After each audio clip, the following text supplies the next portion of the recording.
और केंद्र सरकार की ओर से भी प्रेस कॉन्फ्रेंस हो रही है, सुनेंगे। द्वारा एसेंशियल कमोडिटीज की सप्लाई को सुनिश्चित किया है। सिविल एविएशन मंत्रालय 416 लाइफलाइन उड़ान फ्लाइट्स का संचालन कर 781 टन आवश्यक मेडिकल कार्गो को भारत के दूर दराज क्षेत्रों में पहुंचा रहा है। ट्रक्स और गुड्स कैरियर्स की मूवमेंट में निरंतर बढ़ोतरी हो रही है, परंतु इस आवाजाही को और पुख्ता करने के लिए गृह मंत्रालय ने कल राज्य सरकारों को पत्र लिखकर आपदा प्रबंधन अधिनियम के अंतर्गत जो दिशा निर्देश जारी किए गए थे उसकी तरफ उनका ध्यान आकृष्ट किया है।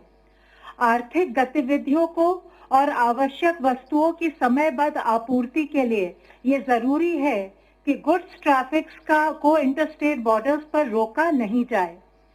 दिशा निर्देशों के बावजूद देश के कुछ हिस्सों में ट्रक्स और गुड कैरियर्स की मूवमेंट में समस्या आ रही है।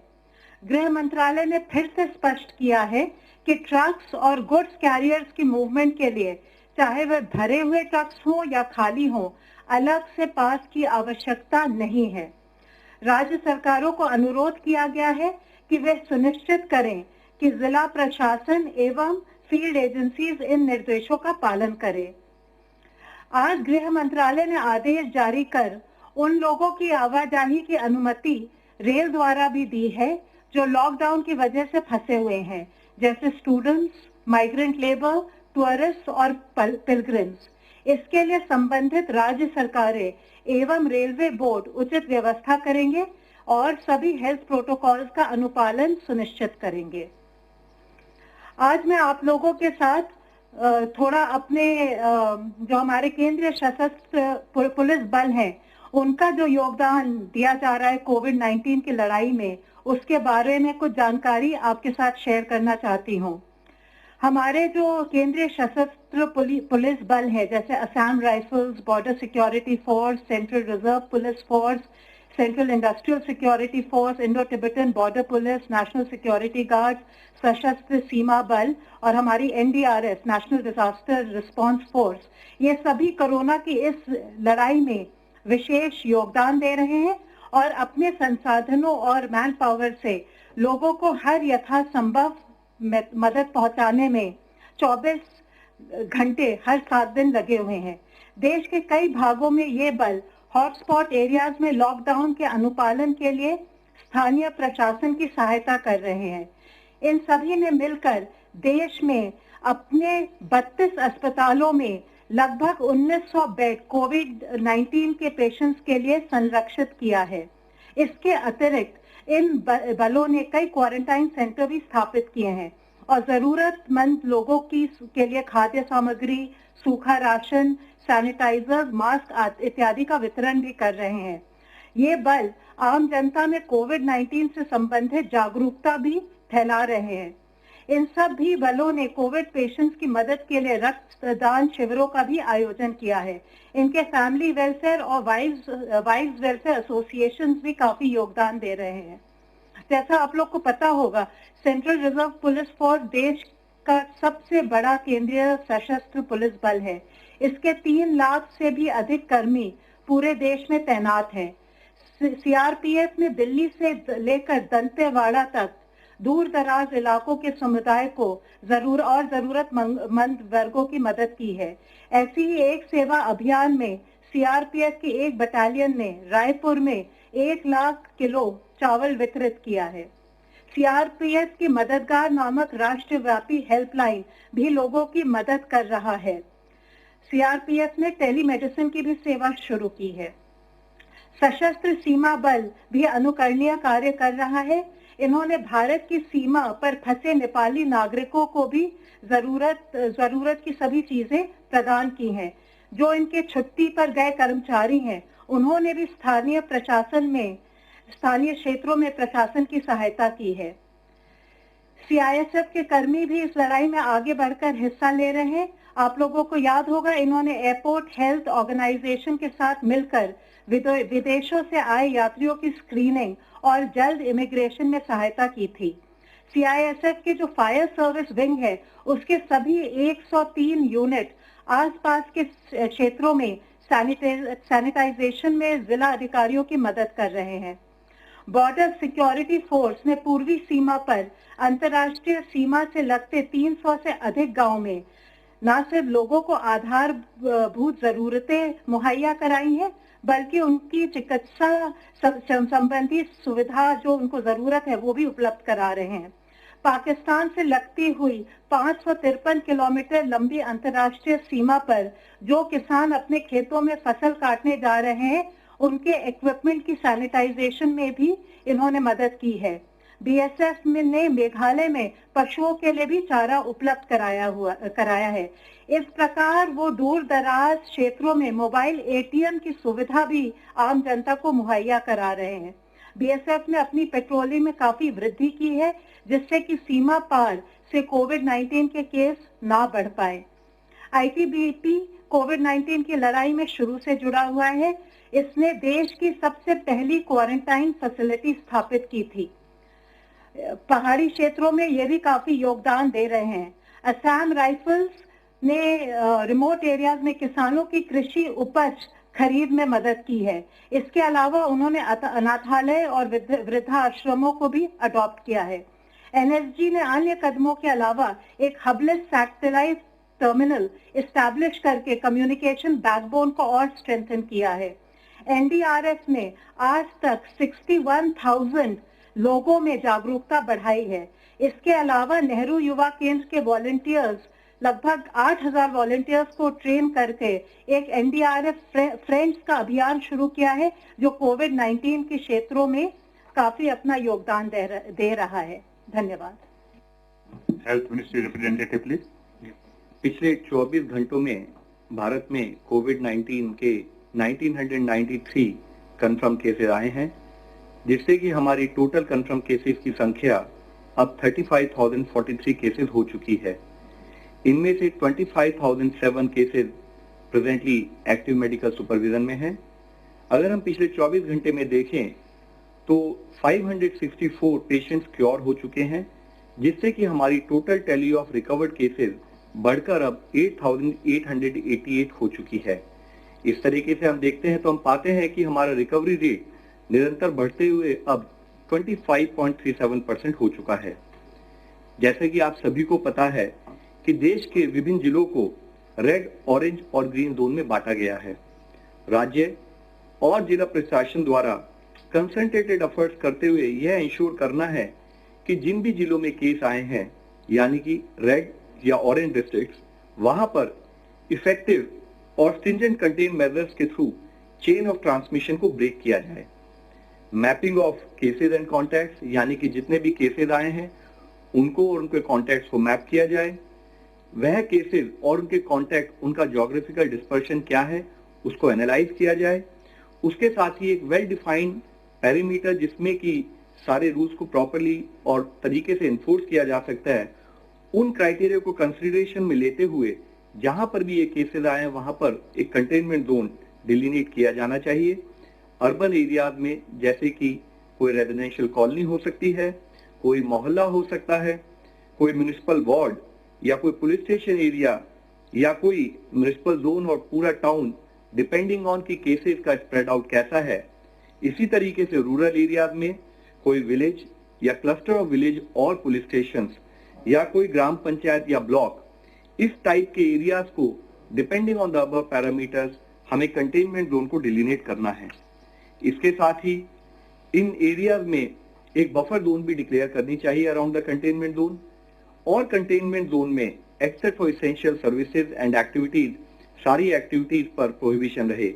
वहां हमारा मुख्य एफर्ट हो कि एक तरफ हम जब स्ट्रिंजेंट पैरामीटर कंट्रोल कर रहे हैं, दूसरी तरफ स्पेशल टीम्स बनाकर कंटेनमेंट जोन में हाउस टू हाउस सर्वेलेंस की जाए। ये स्पेशल टीम्स सभी केसेस को एक्टिवली सर्च करें, उनका फोकस ILI यानी कि इन्फ्लुएंजा लाइक इलनेसेस और सारी यानी कि सीवियर एक्यूट रेस्पिरेटरी सिंड्रोम के केसेस को डिटेक्ट करने में लगे। सभी केसेस जो पाए जाएं उन पर टेस्टिंग क्राइटेरिया के तहत सैंपलिंग उनकी की जाए, सारे कॉन्टैक्ट ट्रेस किए जाएं और उसी के साथ ही जितने भी पॉजिटिव केसेस पाए जाएं उनका प्रॉपर प्रोटोकॉल के हिसाब से क्लिनिकल मैनेजमेंट कर फेटालिटी को कम से कम करके उन पेशेंट्स को रिकवर कराया जाए। इसी तरीके से हमारे एफर्ट्स होने चाहिए कि हम एक्सटेंसिव सर्विलेंस करें ILI और सारी केसेस की बफर जोन में in all the health facilities, ताकि ओवरऑल कोऑर्डिनेट एफर्ट्स के थ्रू हम ब्रेक कर पाए चेन ऑफ ट्रांसमिशन को। आज जब कोविड-19 पेंडेमिक से हम डील कर रहे हैं तो हम लोग लाइफ की नई रियलिटीज को भी फेस कर रहे हैं। एज पीपल से कि we are going to see a new normal, हमें जरूरत है कि हम सावधान रहें, जागरूक रहें और हर तरीके से सतर्क रहें। कंटेनमेंट जोन के बाहर भी सरकार के द्वारा दिए हुए सभी दिशा निर्देशों का पालन करना अति आवश्यक है। हमें कॉन्शियस एफर्ट्स करने हैं कि जब हम लोगों के साथ कॉन्टैक्ट में रहें तो डायरेक्ट और कन्फाइंड कॉन्टैक्ट से फिजिकल डिस्टेंसिंग के नॉर्म्स को पालन करते हुए हम लोगों से मिलें और उसके हिसाब से अपना दिनचर्या प्लान करें। किसी भी एरिया में कंजेशन से बचने के लिए स्टैगर्ड टाइमिंग जैसे कॉन्सेप्ट को फॉलो करें। हैंड्स को अपने washing hands with soap, water या सैनिटाइजर का उपयोग, इसके थ्रू हम हैंड हाइजीन को प्रमोट करें। जो भी फ्रीक्वेंटली टच सर्विसेज हो सकती हैं जैसे कि टेबल टॉप्स, चेयर के handles, keyboards, mouse pad etcetera, उनको नियमित रूप से डिसइंफेक्ट और साफ करते रहें और सभी लोग मास्क या फेस कवर एज अप्रोप्रिएट उसका इस्तेमाल करें। हमें यह समझना चाहिए कि मास्क पहनने वाला व्यक्ति बीमार व्यक्ति नहीं है। मास्क पहनने वाला व्यक्ति वह व्यक्ति है जो अपने समाज के बारे में अपनी रेस्पॉन्सिबिलिटी को समझता है और विचारशील है। अपनी सुरक्षा के लिए सभी से रिक्वेस्ट करेंगे कि corona tracker application Aarogya Setu download की जाए। इस लड़ाई में पूरा दुनिया जुड़ी हुई है। उस समय पर अगर इंडिया को सक्सेसफुल होकर इससे निकलना है तो जरूरत है कि हम सिंपल एक्शंस जो कि हमें सपोर्ट कर सकते हैं जैसे कि hand hygiene, respiratory hygiene, environmental hygiene और फिजिकल डिस्टेंसिंग का पालन करें। हम सबसे रिक्वेस्ट करते हैं कि kindly help us to help you. धन्यवाद। धन्यवाद। फ्रेंड्स, जैसे आपको मालूम है कि सरकार ने 11 एम्पावर्ड ग्रुप्स गठित किए हैं। हमारे पास ऑलरेडी 4 ग्रुप्स की जो है प्रेजेंटेशन हो चुकी है। आज हमारे साथ हैं चेयरमैन एम्पावर्ड ग्रुप 3। तो मैं रिक्वेस्ट करूंगा सर अपना प्रेजेंटेशन जी। मैं सबको पहले तो नमस्कार और गुड आफ्टरनून। हमारा ग्रुप 3 का जो बेसिक हमारा जो जवाबदारी है वो है कि जो एसेंशियल मेडिकल सप्लाईज है उसको हम उसका अवेलेबिलिटी नक्की करें। तो इसमें जो मोटी मोटी जो मैं बड़ी जो बताना चाहता हूँ, एक तो ventilators, oxygen and oxygen cylinders, PPEs, N95 N99 mask, diagnostic kits और दूसरा जो भी हमको दिया जाए काम में जैसे भी समय जाता है इसका। तो नेक्स्ट, हाँ, तो इसमें एक पहली बात मैं बताना चाह रहा था कि भारत का हमारा जो सबसे बड़ा चैलेंज था कि ये बहुत ही ज्यादा ये सब चीजें मैंने जो बताया उसका बहुत बड़ा डिमांड था, ग्लोबल डिमांड अभी है और पूरा विश्व उसको परचेज करना चाहता है। पूरे विश्व में से उसका प्रोक्योरमेंट चल रहा है। ये हमारा एक सबसे बड़ा चैलेंज है। इसमें दूसरा चैलेंज था कि वो हमारा अब तक भारत में ये लार्जली इंपोर्ट होता था और जो बनता था वो भी बहुत कम बनता था। PPE N95 भारत में बनते नहीं थे, वो इंपोर्ट होते थे। थोड़ा वेंटिलेटर्स बनता था, टेस्टिंग किट्स थोड़े बनते थे। तो हमारा स्ट्रेटेजी ये रहा हमारा ग्रुप का, हमको मैंडेट भी दिया गया कि इसको ये जो है एक अपॉर्चुनिटी की तरह इसको देखा जाए, एक अवसर की तरह देखा जाए। और भारत के जिसकी अपनी एक इंडस्ट्री बहुत बड़ा बेस है, हमारे पास टेक्नोलॉजी है, तो उसका उपयोग करके हमारे भारत में ही एक मैन्युफैक्चरिंग बेस ये सबका क्रिएट करना चाहिए और सप्लाई चेन बनाना चाहिए। इसके लिए हमने 3 प्रकार से काम करना शुरू किया। एक तो था कि जो हाल में जो मैन्युफैक्चरर है उसकी कैपेसिटी बढ़ाया जाए, उसकी कैपेसिटी जो है इसको एक्सपांड किया जाए। उसके लिए उसको क्या क्या जरूरत है उसका हमने लिस्ट बनाया और बाद में उसको हमने मदद करना शुरू किया। दूसरा किया कि कोई नया मैन्युफैक्चरर बन सकता है, उसके लिए क्या उनको मदद कर सकते हैं हम, तो उसका हमने शुरू किया। तीसरा है हमने हैंड होल्डिंग एंड फैसिलिटिंग, मैंने जनरली बताया कि बहुत जरूर पड़ती है। उनके लिए मटेरियल बनाना पड़ता है, टेक्नोलॉजी का उपयोग करना पड़ता है, रिसर्च करना पड़ता है, ये किया।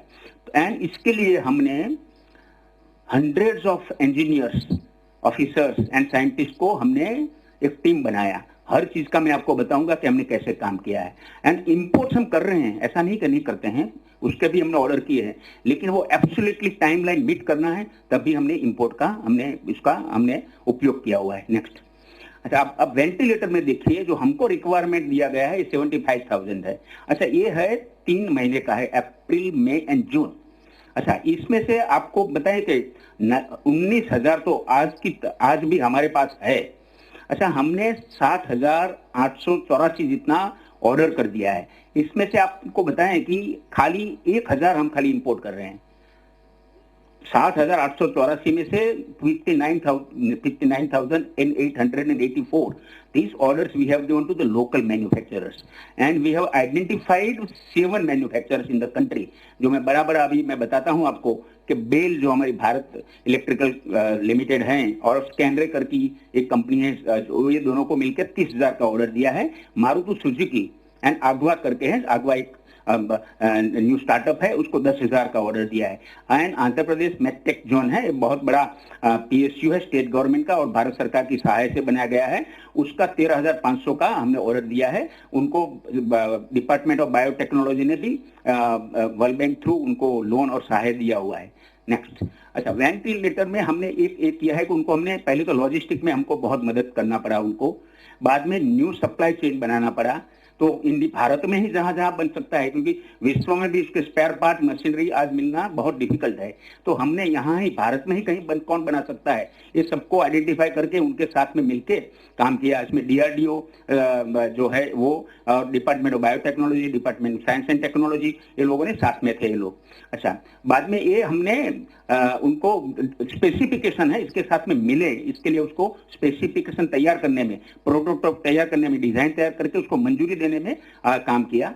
अच्छा, ट्रेनिंग एंड, अच्छा अभी ये हमारा जो ये है उसका अभी 4 कंपनी का फर्स्ट लॉट आ गया है, उसका टेस्टिंग चल रहा है। ये इतने कम समय में उसका फर्स्ट लॉट आ भी गया है, टेस्टिंग भी चल रहा है और मुझे लगता है कि ये अभी उसका डिलीवरी शुरू हो जाएगा। ये महीने में हम सोच रहे हैं कि इसका 15,000 तक का हमको वेंटिलेटर्स मिल जाएंगे मिनिमम। अच्छा, इसके लिए हमें training and other protocol already issue कर दिए है कि नए वेंटिलेटर से लगेंगे तो उसको कैसे चलाना है, इसके लिए डॉक्टर्स को ट्रेन करने का प्रोटोकॉल हो गया है और उसको जो लॉजिस्टिक जो करना है, इसको कंज्यूमेबल जो उसके जरूरत पड़ता है रोज आईसीयू में जो जो चीजें जरूर पड़ेगी उसका भी लिस्ट बन गया है और सप्लाई जो मैन्युफैक्चरर है उसको बताया गया है कि ये आप हर राज्य में जहां भी ये लगेंगे वेंटिलेटर्स को दिया जाएगा। तो ये हमने कर दिया। अच्छा, हमको ये विश्वास है कि जितना भी रिक्वायरमेंट है भारत का ये इसको हम मीट कर पाएंगे। नेक्स्ट, अभी ये दूसरा है कि अभी वेंटिलेटर्स का यूज है भारत में, अभी जरूरत कम पड़ी है। ऑक्सीजन का एक ऊपर बहुत ध्यान दे रहे कि आईसीयू में जो जाएंगे वो ऑक्सीजन की भी उसको जरूरत पड़ेगी। और मैं जो बताने में हर्ष होता है कि हमारे भारत में ऑक्सीजन प्रोडक्शन इनफ है, जो भी जरूरत होगी उसको हम दे पाएंगे। हमारे पास सिलेंडर्स भी इनफ है।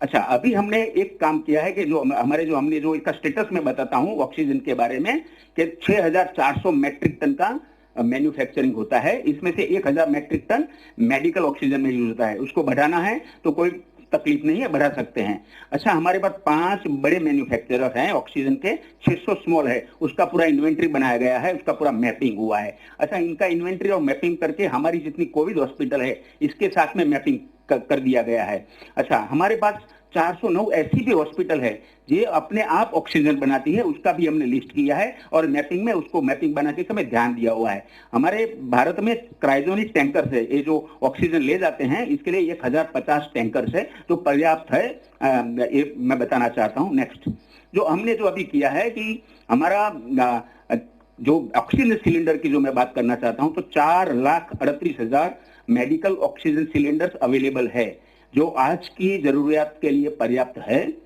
हमने 1,03,000 नया सिलेंडर परचेज किया है। पहली बार भारत सरकार मिनिस्ट्री ऑफ हेल्थ पहली बार परचेज कर रही है और परचेज करके हम इसको सप्लाई चेन में डालेंगे। तो 1,03,000 का ऑर्डर दिया है और सब भारत के मैन्युफैक्चरर्स हैं। अच्छा, दूसरा हमने तैयार करके रखा हुआ है कि हमारे पास 5 लाख ऐसे इंडस्ट्रियल ऑक्सीजन है जिसको हम इजीली मेडिकल ऑक्सीजन सिलेंडर में कन्वर्ट कर सकते हैं। कोई बहुत बड़ा कोई टेक्निक नहीं है, कोई टेक्नोलॉजी नहीं है, इसमें कोई खर्च भी नहीं होता है। तो ये हमारे पास 5 लाख है, लेकिन अभी हमको जो रिक्वायरमेंट दिया है इसके मुताबिक 60,000 का ऑलरेडी हमने ऑर्डर कर दिया है और हर राज्य को बता दिया है वो वहां से मंगवा सकते हैं। वो सप्लाई चेन ऑलरेडी है, इसी में आ जाएगा। तो ये नेक्स्ट, अब आया पीपी जो सब आप सबको जो सबकी एक चिंता थी कि पीपी का क्या है, तो पीपी का डिमांड हमको जो दिया गया है, दीज आर प्रोजेक्टेड डिमांड्स। ये हम मैक्सिमम अप्रोच लेके हम चल रहे हैं। 2 करोड़ का हमारा रिक्वायरमेंट दिया है, मोटा मोटा हमने ऑलरेडी ऑर्डर कर दिया है 2 करोड़ 22 लाख का। डोमेस्टिक ऑर्डर्स हमने दिया है 1.42 करोड़ का। और मुझे बताने हर्ष होता है कि डोमेस्टिक प्रोडक्शन जो कुछ भी नहीं था वो आज कल की तारीख की मैं बता रहा हूं, 1,87,000 रोज बन रहे हैं, आ रहे हैं और राज्यों को दे रहे हैं। ये सबसे बड़ी बात है। तो अच्छा, अरे हमारा जो ये मेक इन इंडिया का जो हमारा जो कॉन्सेप्ट था, ये हम यहां भी लाए हैं। इसमें एक भी नहीं था मैन्युफैक्चरर। आपको बताऊं 22 तारीख को 2 मैन्युफैक्चरर थे, 22 मार्च को। आज मैंने अभी 107 बताया, लेकिन अभी मैं आया यहाँ 3 अभी मुझे इंफॉर्मेशन दिया है कि 4 नए ऐड हो गए हैं। तो 111 लोगों को हमने ऑर्डर दिया है। 1 करोड़ 83 लाख पीपीई का ऑर्डर दिया है और अभी और भी बढ़ा है इसमें। अच्छा, बहुत ज्यादा मैन्युफैक्चरर्स अभी आए हैं क्योंकि हमने उसका raw material, ministry of textile जो है उनके वो लोगों ने बहुत काम किया है इसमें। और ये उनका पूरा ऑफिसरों की पूरी टास्क फोर्स बनाया है और पूरा काम करके सबको मदद कराया है। उनका सैंपल को अप्रूवल दिया, इसलिए हमने सैंपल को फ्लाई भी कर लेते हैं, ट्रांसपोर्ट करके उस सैंपल को मंजूरी करता है, प्रोडक्ट बन जाता है। प्रोडक्ट को स्पेसिफिकेशन है।